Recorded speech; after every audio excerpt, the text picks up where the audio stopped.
Hello everyone, मैं ममतेश गुप्ता। आज देखेंगे 7th क्लास एनसीईआरटी चैप्टर 7।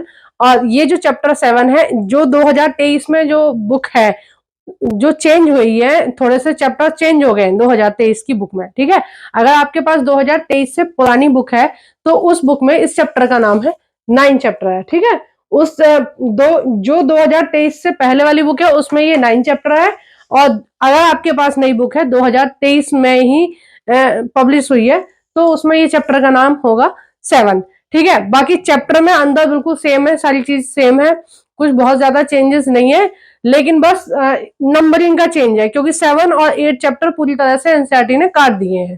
ठीक है, और चैप्टर वही काटे हैं जो चैप्टर रिपीट हो रहे थे, तो बहुत ज्यादा टेंशन लेने की जरूरत नहीं है। अगर आपने वो भी पढ़ लिए तो कोई बात नहीं है, तो थोड़ा आपने एक्स्ट्रा पढ़ लिया है, लेकिन मेरी माने तो एक्स्ट्रा पढ़ने की बहुत ज्यादा जरूरत है नहीं। जो चीज इंपॉर्टेंट है एनसीईआरटी ने वो काटी ही नहीं है। ठीक है, जो बेकार चीज थी वही काटी है, मतलब जो एक्स्ट्रा हो रहा था बच्चों को पढ़ने के लिए।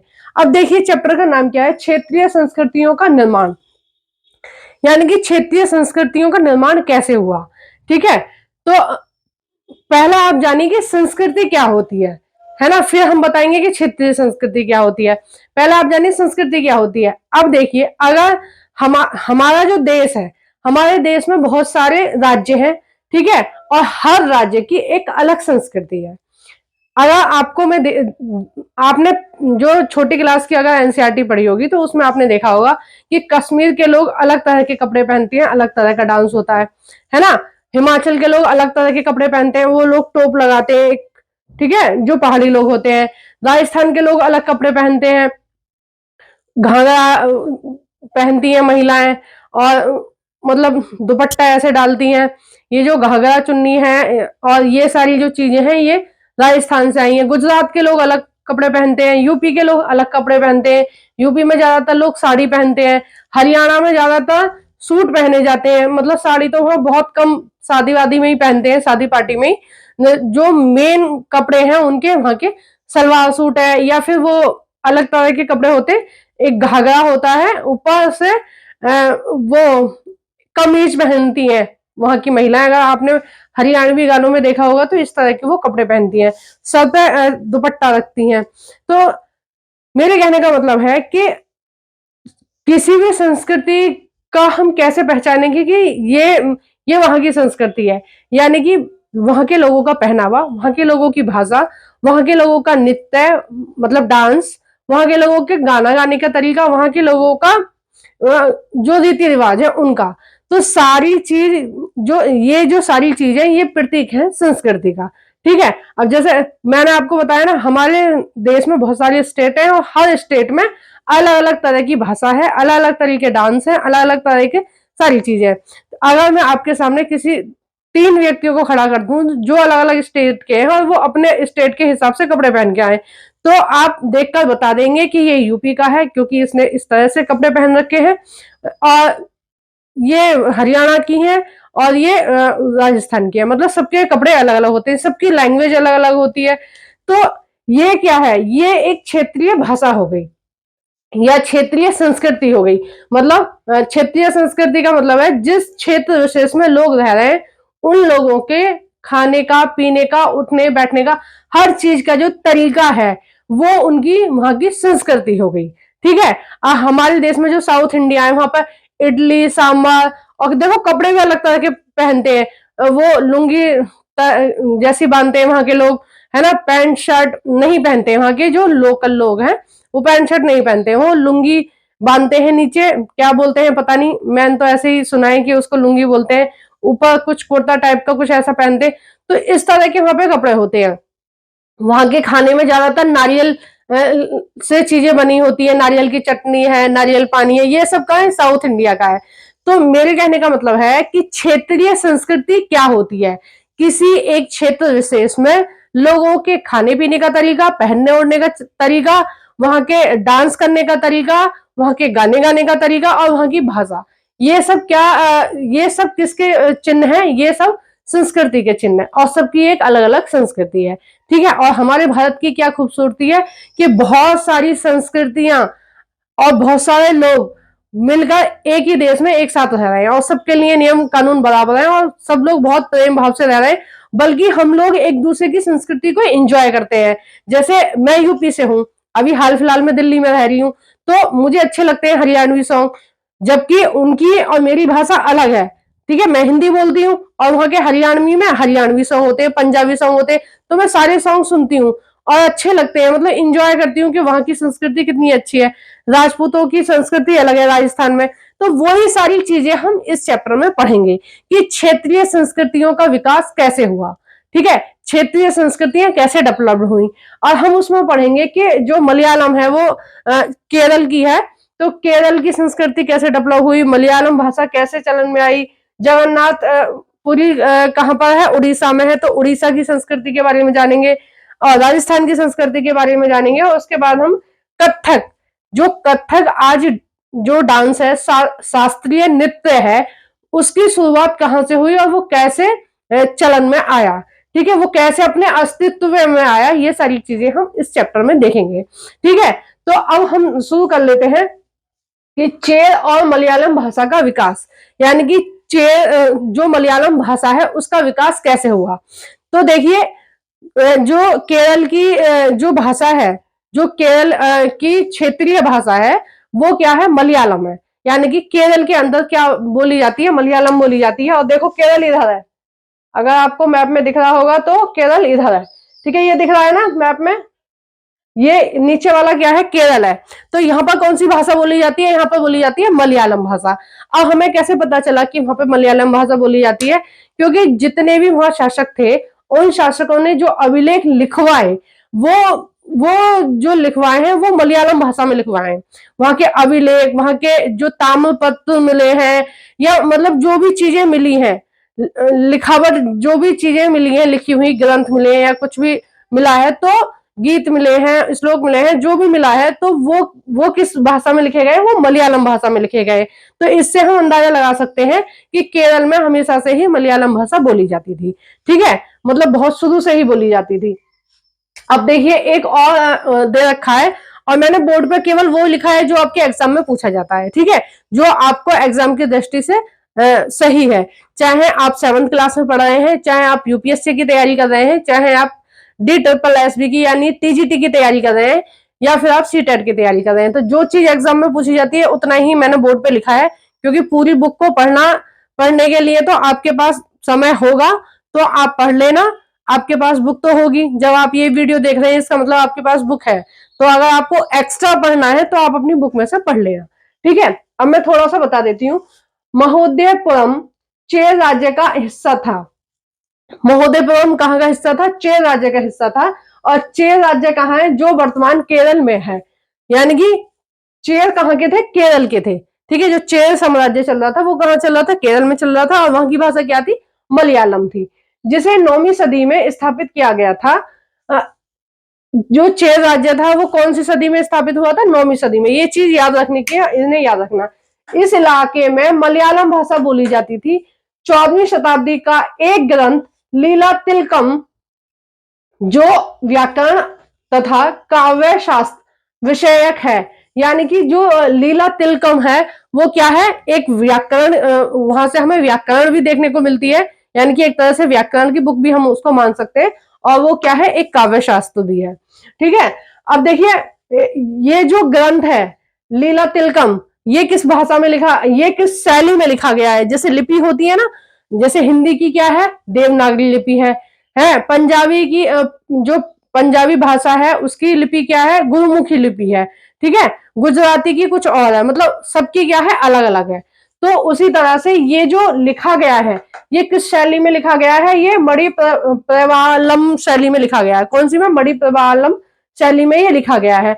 अब देखो, मणि प्रवालम का मतलब क्या होता है, उस शब्द का अर्थ क्या है, हीरा और मूंगा, यानी कि हीरा और मूंगा उसका मतलब होता है। और ये जो मणि प्रवालम शैली है, ये दो भाषाओं का मिश्रण है।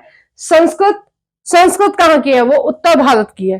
ठीक है, संस्कृत कहाँ की है, उत्तर भारत की, यहाँ की है संस्कृत, है ना, क्योंकि जितने भी हमारे ग्रंथ लिखे गए हैं वो सारे संस्कृत में लिखे गए हैं। और इसको हम देववाणी भी बोलते हैं, मतलब देवताओं की जितनी भी चीजें लिखी हुई हैं, बातें लिखी हुई हैं, वो किस में लिखी हुई है, संस्कृत में लिखी हुई है। तो ये किस किस का मिश्रण है? संस्कृत का मिश्रण है और तथा क्षेत्रीय भाषा के साथ साथ प्रयोग की ओर संकेत करता है। यानी कि ये जो मणि प्रवालम है, ये जो शैली है, इसमें कुछ शब्द जो हैं वो संस्कृत के हैं और कुछ जो शब्द हैं वो मलयालम के हैं, यानी कि दोनों भाषाओं का मेल है इसमें। ठीक है, अब देखिए जैसे हम हिंदी भी बोलते हैं तो आप तत्सम और तद्भव आपने पिछली क्लासों में पढ़े होंगे, तो बहुत सारे तद्भव और जो तत्सम शब्द हैं वो संस्कृत के होते हैं। ठीक है, तद्भव होते हैं हिंदी के, तत्सम होते हैं संस्कृत के। तो बहुत सारे आपने तत्सम शब्द ऐसे देखे होंगे जिनको आप आम बोलचाल में बोलते हैं। ठीक है, आज भी बोले जाते हैं। और हमारी जो हिंदी है वो क्या है, मिक्स मिक्स सी हो गई है कि इसमें कुछ संस्कृत के भी शब्द हैं, इसमें कुछ फारसी भी है ना, और इसमें कुछ इंग्लिश के भी है। इंग्लिश के तो बहुत ही मिक्स होते जा रहे हैं दिन पे दिन। और आपने देखा होगा कि कुछ लोग, मैं ऐसे भी देख रही हूँ कि जो कभी भी स्कूल नहीं गए हैं लेकिन वो थोड़े बहुत इंग्लिश के वर्डों को यूज कर रहे हैं, क्योंकि ये क्या है, आते जा रहे हैं, बोलने की हैबिट में होते जा रही है। अब मैंने बोला ना कि हैबिट होती जा रही है, तो हैबिट, आदत, हैबिट का मतलब होता है आदत, लेकिन मैं अब बोल रही हूँ हैबिट। आपने मुझसे सुना है तो आप कहीं और बोलेंगे। जैसे हेलो है, नमस्ते है, नमस्ते नहीं, हेलो है, गुड मॉर्निंग है, गुड इवनिंग है, ये सब क्या है, मिक्सअप होता जा रहा है। अगर हम इन चीजों को किसी बुक को लिख रहे हैं तो उसमें कुछ शब्द हम हिंदी के डाल रहे हैं, कुछ इंग्लिश के डाल रहे हैं। अगर हजारों साल बाद या 100 साल बाद ये कोई बुक उठा के पढ़ेगा तो वो जानेगा कि यहाँ पर हिंदी भी बोली जाती थी और यहाँ पर इंग्लिश भी बोली जाती थी। ठीक है, बिल्कुल सेम डिट्टो वही उदाहरण इसका है मणि प्रवालम का, कि वहां पर संस्कृत के भी कुछ शब्द हैं और वहां पर मलयालम भाषा के भी कुछ शब्द हैं। तो ये चीज याद रखने की। और ये जो लीला तिलकम है ये बहुत बहुत बहुत ज्यादा इंपॉर्टेंट है, इसको आप अच्छे से याद रखना, बिल्कुल भी भूलना नहीं है इसको। ठीक है, नेक्स्ट देखते हैं शासक और धार्मिक परंपराएं। इसमें सीधे सीधे जो बात कही गई है कि धार्मिक परंपराओं का विकास कैसे हुआ, मतलब जो प्रतीक होता है, एक संस्कृति का प्रतीक होते हैं धार्मिक धार्मिक धार्मिक प्रवृत्ति, वहां की भाषा, यानी कि वो किस भगवान की पूजा कर रहे हैं, ये सब क्या है, संस्कृति का एक प्रतीक है। तो हमने ये देखा कि भाषा का कैसे विकास हुआ। ठीक है, मणि प्रवालम भाषा का कैसे विकास हुआ। अब हम इस वाले हेडिंग में देखेंगे कि जो जगन्नाथ संप्रदाय है उसका विकास कैसे हुआ। ठीक है, इस जो देवता है या पूजा करने का तरीका है उसका विकास कैसे हुआ, वो सारी चीजें हम इसमें देखेंगे। अब देखिए कि जगन्नाथ जो मंदिर है वो उड़ीसा के पुरी में है। ठीक है, और जगन्नाथ का मतलब होता है कि दुनिया का मालिक। जगन्नाथ का क्या मतलब होता है, दुनिया का मालिक, यानी कि जो पूरी दुनिया बनाई है जिसने, उसको बोला गया है जगन्नाथ। सीधे सीधे हम बोल सकते हैं कि ये एक तरह से विष्णु के अवतार हैं। और जो स्थानीय लोगों ने मूर्ति बनाई है वो भगवान कृष्ण, मतलब भगवान, एक तरह से भगवान कृष्ण की मूर्ति है जगन्नाथपुरी में। और भगवान कृष्ण ही किसके अवतार है, भगवान विष्णु के अवतार है ना। यानी कि जो जगन्नाथ मंदिर है उसमें जो पूजा अर्चना होती है वो भगवान विष्णु की होती है। और उन भगवान विष्णु का कौन से रूप की पूजा होती है, जो भगवान कृष्ण के रूप में उन्होंने अवतार लिया था। जैसे मैंने आपको पिछले चैप्टर में पढ़ाया था कि भगवान जो विट्ठल है ना, भगवान विट्ठल की पूजा होती है कहाँ, महाराष्ट्र में। तो उसी तरह से जगन्नाथ वो उसमें उड़ीसा के जो पुरी है उसमें जगन्नाथ की भगवान की पूजा होती है ना। तो ये जो जगन्नाथ हैं ये क्या है, एक स्थानीय देवता है, लेकिन बाद में इनको किससे जोड़ दिया गया, विष्णु भगवान से। मतलब इनकी जो स्मृति है उसको किससे जोड़ दिया गया, भगवान विष्णु से। तो ये मान लिया गया कि ये भगवान विष्णु के अवतार हैं। ठीक है, जगन्नाथ। लेकिन हमें कैसे पता चला कि ये वहां के स्थानीय देवता थे। स्थानीय देवता मतलब वहां के लोग इनको पूजते थे, क्योंकि आज भी जो जगन्नाथ जी हैं उनकी मूर्तियां वहां के स्थानीय जनजाति के लोग बनाते हैं। तो वहां के स्थानीय लोग बनाते हैं, यानी कोई खरीदता भी तो होगा उन मूर्तियों को। जब वो रोज इतनी सारी मूर्तियां वो बना रही हैं जनजाति के लोग, तो उनको कोई खरीदता भी होगा। इसका मतलब वहां के स्थानीय लोग उसकी पूजा करते हैं, जगन्नाथ मंदिर, जगन्नाथ जी की पूजा करते हैं, इसलिए वो वहां की क्या है, स्थानीय देवता है। अब जैसे जैसे भक्ति आंदोलन अपने जोरों पे आया था। तो भक्ति आंदोलन में क्या था कि जैसे जैसे भक्ति आंदोलन आगे बढ़ रहा था, उन्होंने क्या किया था, जो स्थानीय देवी देवता थे उनको अवतार मान लिया था, कि किसी को विष्णु का अवतार मान लिया था, किसी को शिव का, किसी को दुर्गा जी का। ठीक है, तो इस तरह से इन्होंने क्या किया था, अवतार बन गए थे भगवान। और देखो सबसे अच्छी रियलिटी यही है कि भगवान क्या है, एक पावर है, एक पॉजिटिव पावर है, जो आपको ये बताती है कि आपको अपनी जिंदगी में अच्छे ही काम करने हैं, गलत चीजों की तरफ नहीं जाना है, गलत चीजें नहीं करनी है। अगर आप गलत करोगे तो आपको उसका दंड मिलेगा कभी ना कभी जरूर। ठीक है, ये चीज आप अपने दिमाग में रखिए।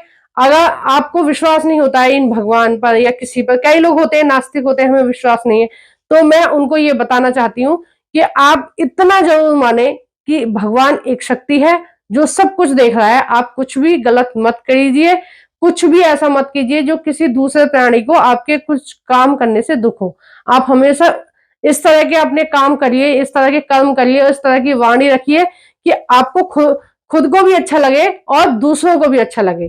ठीक है, दूसरों को ज्यादा अच्छा लगे कि कितना अच्छा व्यक्ति है, कितना अच्छी बातें कर रहा है, कितना अच्छा इसका आचरण है। ठीक है, अब देखिए जगन्नाथ मंदिर के बारे में जो बहुत इंपॉर्टेंट चीजें हैं वो मैंने यहाँ पे लिखी है, वो आप देख लीजिए। ये तो मैंने बता दिया, जगन्नाथ का अर्थ है दुनिया का मालिक, जो विष्णु का पर्यायवाची है। 12वीं सदी में गंग वंश के राजा अंतवर्मन ने पुरी में जगन्नाथ का मंदिर बनवाया। अब ये जगन्नाथ का मंदिर किसने बनवाया था, ध्यान से देखना, जगन्नाथ का मंदिर किसने बनवाया था, 12वीं सदी में बनवाया था, गंग वंश के थे, और राजा का नाम था राजा अंतवर्मन। ठीक है, राजा का नाम क्या था, अंतवर्मन। वर्मन ने पुरी में जगन्नाथ का मंदिर बनवाया। अब देखिए 1230 में दूसरे राजा हुए, राजा अंगन भीम। ठीक है, राजा अंगन भीम तृतीय ने अपना राज्य जगन्नाथ जी को अर्पित कर दिया और स्वयं को उनका प्रतिनियुक्त घोषित कर दिया। इसका मतलब यह है कि निर्माण किसने कराया, अंतवर्मन ने कराया। ठीक है, और जो अंगवर्मन थे, जो अंग जो अंग वर्मन जो अंग भीम थे, सॉरी मैंने गलत प्रोनाउंसिएशन कर दिया, अंग भीम थे, जो अंग भीम थे उन्होंने क्या किया, उन्होंने बोला जनता से कि जो इस राज्य का मालिक है वो कौन है, वो जगन्नाथ जी हैं। ठीक है, मैं नहीं हूं इसका पूरे देश का मालिक, ये जो उड़ीसा है इसका मालिक मैं नहीं हूं, पुरी का मालिक मैं नहीं हूं, कौन है, ये जगन्नाथ जी हैं। और मैं क्या कर रहा हूं, ये जगन्नाथ जी ने मुझे ये काम दिया है कि मैं इस देश को देखूं।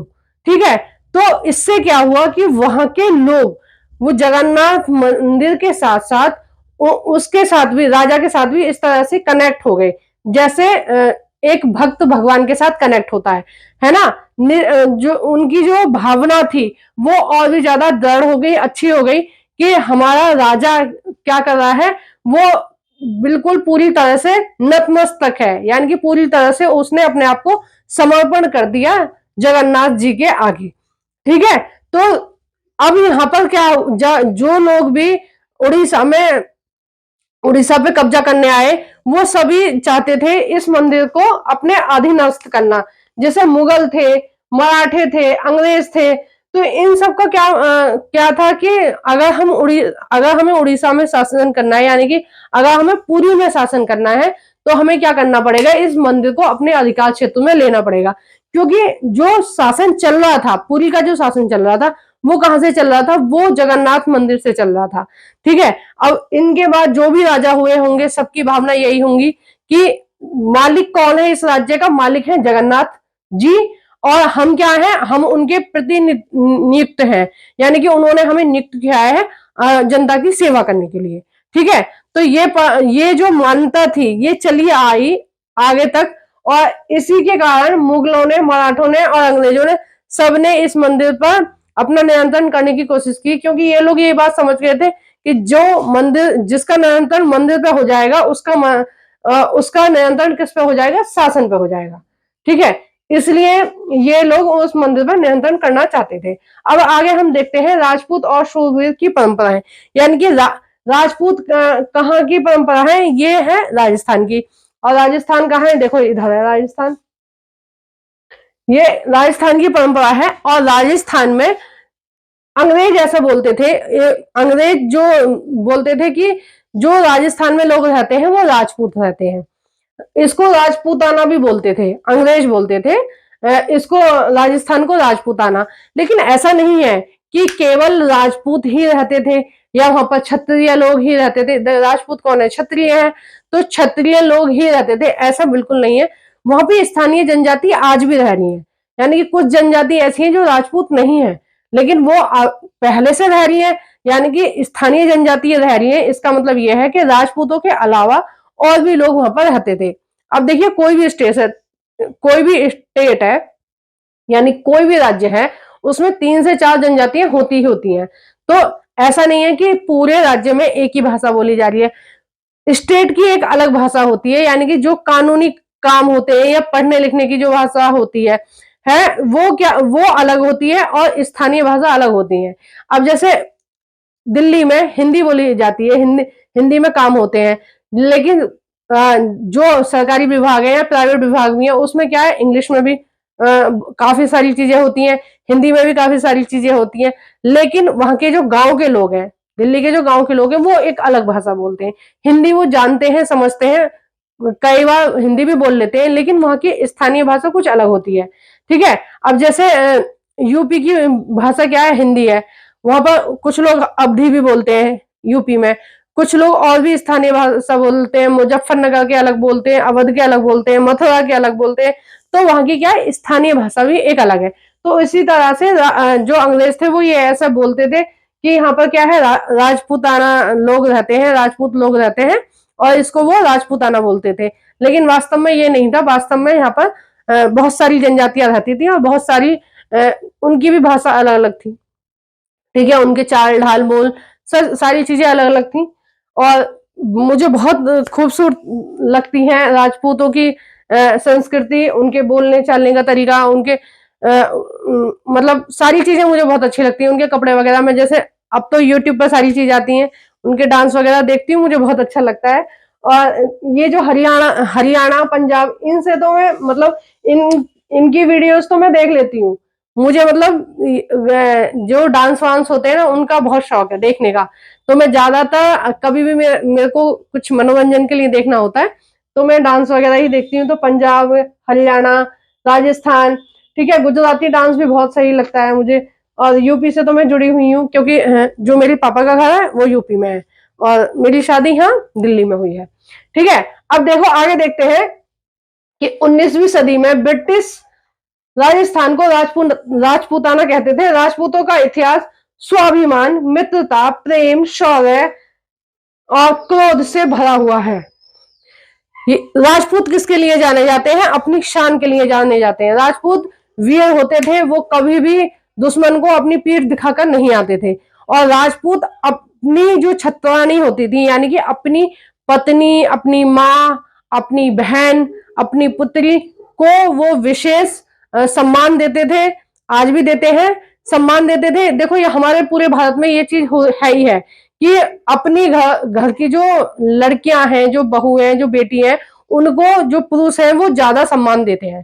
ठीक है, पुरुषों को के मुकाबले स्त्रियों को ज्यादा सम्मान देते हैं। तो राजपूतों में क्या होता था कि ज्यादातर जो युद्ध हुए वो स्त्रियों के अपमान की वजह से हुए। अगर आपने वो वाली मूवी भी देखी होगी जो रानी पद्मावत वाली मूवी है, उसमें क्या था कि जो रानी, उनके अलाउद्दीन खिलजी से बहुत ज्यादा कोई लड़ाई नहीं थी, बस वो रानी के ऊपर ही लड़ाई थी कि उन्होंने रानी को गलत नजरिए से देखा, अलाउद्दीन खिलजी ने।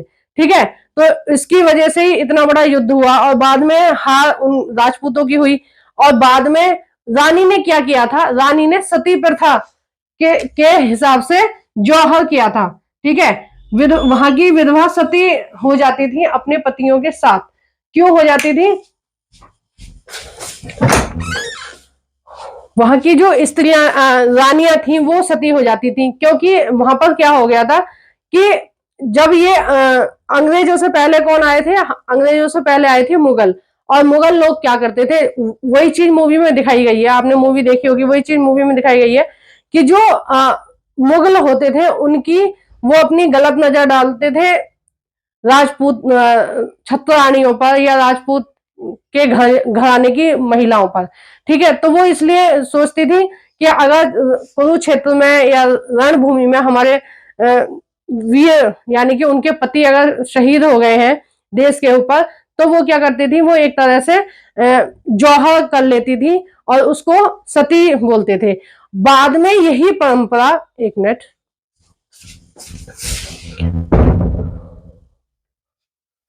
बाद में यही परंपरा आगे बढ़ती रही और इसने सती प्रथा का रूप ले लिया। यानी कि फिर ये क्या हो गया, एक स्थानीय परंपरा बन गई कि अगर किसी महिला का पति की मृत्यु हो जाती है तो उसको क्या करना पड़ेगा, अपने पति के साथ आत्महत्या करनी पड़ेगी। एक तरह से आत्महत्या ही हुई ना, कि अगर पति मर गया तो हम बिना किसी कारण के बस पति के वियोग में ही मर रहे हैं, तो ये चीज क्या है, गलत है। क्योंकि स्त्री उसका जो पति है उसका धन नहीं है। ठीक है, ये नहीं है उसकी गुलाम नहीं है कि अगर वो नहीं है तो वो भी नहीं रहेगी। स्त्री के पास बहुत सारे रिश्ते हैं, वो अपने सास ससुर की सेवा कर सकती है पूरे जीवन, अपने माता पिता के घर भी रह सकती है, अपने भाई के घर भी रह सकती है, अपने बच्चों के साथ भी रह सकती है। ये ये परंपरा कहां से शुरू हुई, ये राजपूतों से शुरू हुई। और क्यों शुरू हुई कि अगर जो वीर हैं, जो राजा थे, अगर वो रणभूमि में हार जाया करते थे या मर जाते थे, तो बाद में क्या होता था, उनकी रानियों को उठा के जो मुगल थे वो अपने घर में ले जाते थे। अगर आप मुगलों का इतिहास देखना, मैंने आपको पढ़ाया था कि मुगलों के घर में जितनी भी रानियां थी, जितनी भी बेगम थी, वो ज्यादातर छत्ररानी थी। ठीक है, वो क्या करते थे कि अगर राजा हार रहा है या राजा की मृत्यु हो गई है, तो वो क्या करते थे, उनके घर से उनकी महिलाओं को उठा लाते थे और खुद शादी करके अपने घर में रखते थे। तो ये इन सारी चीजों से बचने के लिए कुछ स्त्रियां जो नहीं जान पाती थी कि उनके रणभूमि में उनके वीरों की मृत्यु हो गई है, जो मुगल थे उन्हें उनके घर से उठा लाते थे, तो एक अलग इत्तेफाक था। लेकिन ज्यादातर जो छत्ररानियां थी, अगर उन्हें पता चल जाता था कि हमारे वीरों की यानी कि हमारे पतियों की मृत्यु हो गई है रणभूमि में, मुगलों से हार गए वो, तो वो क्या करती थी, सारी रानियां मिलके अग्निकुंड में कूद जाया करती थी, ताकि हम मुगलों के हाथ ना लगे, मुसलमान लोगों के हाथ ना लगे और मुगल हमें हमारी इंसल्ट ना करें, यानी कि मुगल हमारा धर्म खराब ना करें, हमसे दोबारा विवाह ना कर ले। तो अपने धर्म को बचाने के लिए वो कूद जाया करती थी अग्निकुंड में। तो ये बाद में परंपरा बन गई कि पुरुषों को अगर पुरुषों की मृत्यु हो जाती है तो महिलाओं को भी उनके साथ मर जाना चाहिए। तो बाद में अब क्या है, ये कानून बन गया अंग्रेजों के जमाने में, ये सती प्रथा का कानून बन गया था कि सती प्रथा निषिद्ध है। अगर ऐसा कोई भी महिला को, कोई भी लोग अगर उनको प्रेरित करते हैं कि अगर तुम्हारे पति की मृत्यु हो गई है और तुम्हें भी उनके साथ मरना पड़ेगा, तो ये क्या है, कानूनी अपराध है। और जो लोग उसको इस तरह से टॉर्चर करेंगे या प्रेरित करेंगे सती होने के लिए, उनको क्या है, दंडित किया जाएगा। तो ये कानून स्वामी राजा राम मोहन राय के जब राजा राम मोहन राय थे, उनकी देखरेख में ये जो सती प्रथा का कानून है ये खत्म हो गया था। ठीक है, अब देखिए नेक्स्ट देखते हैं हम। नेक्स्ट है क्षेत्रीय समानताओं से परे, क्षेत्रीय समानताओं से परे कथक नृत्य की कहानी। यानी कि कथक नृत्य की क्या कहानी है, कथक जो डांस है वो उसकी उत्पत्ति कहां से हुई। तो देखिए, जो कथक था वो मेनली शुरू हुआ था, जो भगवान कृष्ण के भक्त होते हैं ना, आप कभी भी देखना, जो भगवान श्री कृष्ण के भक्त होते हैं वो पूरी मस्ती में रहते हैं और वो भगवान के भजन गाते हैं और डांस करते हैं। ठीक है, एक अलग तरह का डांस होता है, बहुत बहुत ही अच्छा लगता है वो डांस। अगर आप कीर्तन में जाएंगे कहीं या जगराते में जाएंगे, तो जो भगवान कृष्ण के जितने भी गाने होते हैं उसमें क्या है, नाच गाना होता है। तो एक जाति का नाम था जिसका नाम था कथा। ठीक है, कथक किस शब्द से बना है, निकला है, कथक बना है कथा से। देखो, कथक शब्द कथा से निकला है जिसका अर्थ होता है कहानी। यानी कि एक जाति थी, उसका नाम था कथा, और उसका क्या काम था कि वो भगवान श्री कृष्ण के भजन गाया करती थी और भगवान श्री कृष्ण के भजनों में वो एक विशेष प्रकार का डांस करते थे। बाद में यही डांस आगे चलकर क्या हुआ, देखो 15वीं और 16वीं शताब्दी में जब भक्ति आंदोलन का प्रसार हो रहा था, तो ये इसी डांस ने क्या किया, एक कथक के रूप में आ गया।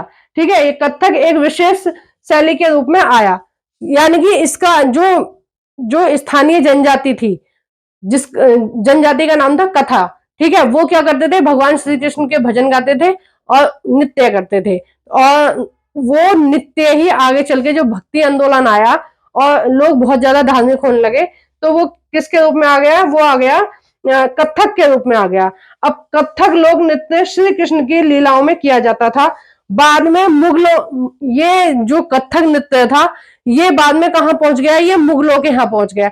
मुगलों के दरबार में होने लगे नृत्य, राजा अपने मनोरंजन के लिए नृत्य देखना पसंद करते थे, तो ये जो कथक है ये कहाँ चला गया, राजा के दरबारों में चला गया।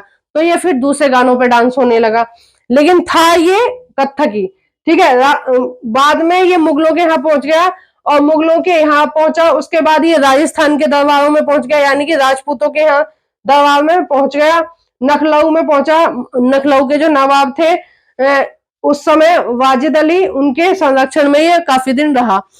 अब इसके बाद क्या हुआ, इसके बाद अंग्रेज आ गए और अंग्रेजों ने इस कथक को पसंद नहीं किया, क्योंकि उनको इस तरह के डांस पसंद नहीं थे, उनको वेस्टर्न डांस पसंद थे जो उनके यहाँ होते थे। तो आपको पता चला कथक का विकास कैसे हुआ, धीरे धीरे धीरे धीरे विकास होता रहा। अब जब जो अंग्रेज थे वो कथक में ज्यादा विशेष रुचि नहीं रखते थे, कथक को देखना पसंद नहीं करते थे।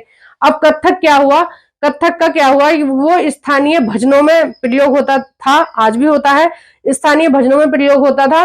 और जो वो होती हैं, जो वैश्या होती हैं, गणिका बोलते हैं उनको, संस्कृत में उनको गणिका बोलती हैं, जो वैश्या होती हैं उनके वो लोग मुजरा करती थी।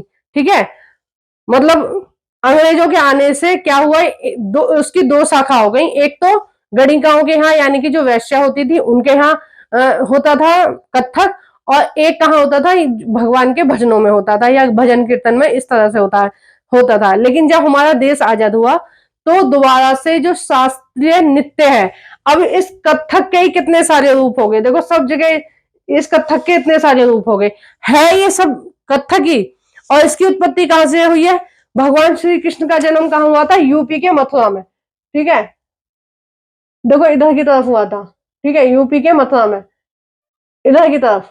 ठीक है, हाथरस अलीगढ़ इधर है, तो इधर की तरफ हुआ था भगवान श्री कृष्ण का जन्म। तो ये कहाँ का था, ये यहाँ का था। तो पहले ये मुगल बादशाह तक पहुंचा, यानी कि ये पहले दिल्ली तक पहुंचा यहाँ तक, फिर राजपूतों के यहाँ पहुंच गया, और उसके बाद ये धीरे धीरे धीरे धीरे पूरे उत्तर भारत में फैलता रहा। ठीक है, और ये उसके बाद नीचे के दक्षिण भारत में भी पहुंचा। अब देखिए भरतनाट्यम बोलते हैं, डांस वही है, लेकिन तमिल में क्या बोलते हैं, इसको भरतनाट्यम बोलते हैं। ये मतलब कथक से ही इनकी उत्पत्ति हुई है। और केरल में बोलते हैं कथकली, कथकली क्या बोलते हैं केरल में, कथकली। ठीक है, केरल में बोलते हैं कथकली, यूपी में बोलते हैं कथक। ध्यान रखना, इसमें बहुत कंफ्यूजन होता है। यूपी में बोलते हैं कथक और केरल में बोलते हैं कथकली। ठीक है, और उड़ीसा में बोलते हैं उड़ीसी। उड़ीसा में क्या बोलते हैं, उड़ीसी। और कुचिपुड़ी बोलते हैं आंध्र प्रदेश में, और मणिपुर में बोलते हैं मणिपुरी। ठीक है, और दो आपके एनसीईआरटी में नहीं दिए हैं, ये मैंने अपनी तरफ से दिए हैं, क्योंकि इनसे भी बहुत ज्यादा क्वेश्चन पूछे जाते हैं कि कथक कहाँ बोलते हैं, यूपी में बोलते हैं, और यक्ष ज्ञान कहाँ बोलते हैं, कर्नाटक में। यक्षगान कहाँ बोलते हैं, कर्नाटक में। और इन सारे डांसों की जो उत्पत्ति हुई है वो कथक से ही हुई है, और मैंने आपको बता दिया कथक की उत्पत्ति कहाँ से हुई है। ठीक है, तो ये सारी चीजें हमने देखी कि क्षेत्रीय संस्कृतियों का विकास कैसे हुआ, क्षेत्रीय डांस का विकास कैसे हुआ, शास्त्र वो कैसे धीरे धीरे शास्त्र संगीत बन गए, शास्त्र नृत्य बन गए, किस तरह से भाषा का विकास हुआ, किस तरह से संस्कृतियों का, क्षेत्रीय संस्कृतियों का विकास हुआ। आगे हम देखेंगे पश्चिम बंगाल की संस्कृति के बारे में, और कई सारी संस्कृति हैं उनके बारे में देखेंगे, बंगाल की संस्कृति के बारे में देखेंगे। और अभी तो काफी रह गया है, एक सेकंड पार्ट भी आएगा इसका। ठीक है, लघु चित्रकला के बारे में देखेंगे, इन सब चीजों के बारे में देखेंगे। तो आप इसका सेकंड पार्ट देखना ना भूलें। इसका सेकंड पार्ट मैं आपको इसके ही लिंक में डाल दूंगी, इसके कमेंट बॉक्स में डाल दूंगी उसका लिंक, तो आप वहां से जाकर देख लेना। और ये जो आप साइड में देख रहे हैं, जितनी भी प्लेलिस्ट देख रहे हैं, ये सारे प्लेलिस्ट मेरे चैनल की हैं, ये सब मैंने बनाई है। तो मैंने पूरी ज्योग्राफी कंप्लीट करा दी है, पूरी हिस्ट्री कंप्लीट करा दी है, और सी टेट के भी इतने सारे प्रैक्टिस सेट कंप्लीट करा दिए हैं। तो अगर आपने नहीं देखे तो इन सारी प्लेलिस्टों को जाके मेरे चैनल पर जाकर प्लीज देखिए। और जो भी फ्रेंड आपके फ्री में एनसीईआरटी पढ़ना चाहते हैं 6 से 10 तक की, उन फ्रेंड के साथ मेरी इस वीडियो को शेयर कीजिए। अगर आप मेरे चैनल पर नए हैं तो प्लीज मेरे चैनल को सब्सक्राइब कर देना और लाइक करना बिल्कुल भी मत भूलना। Thank you for watching everyone.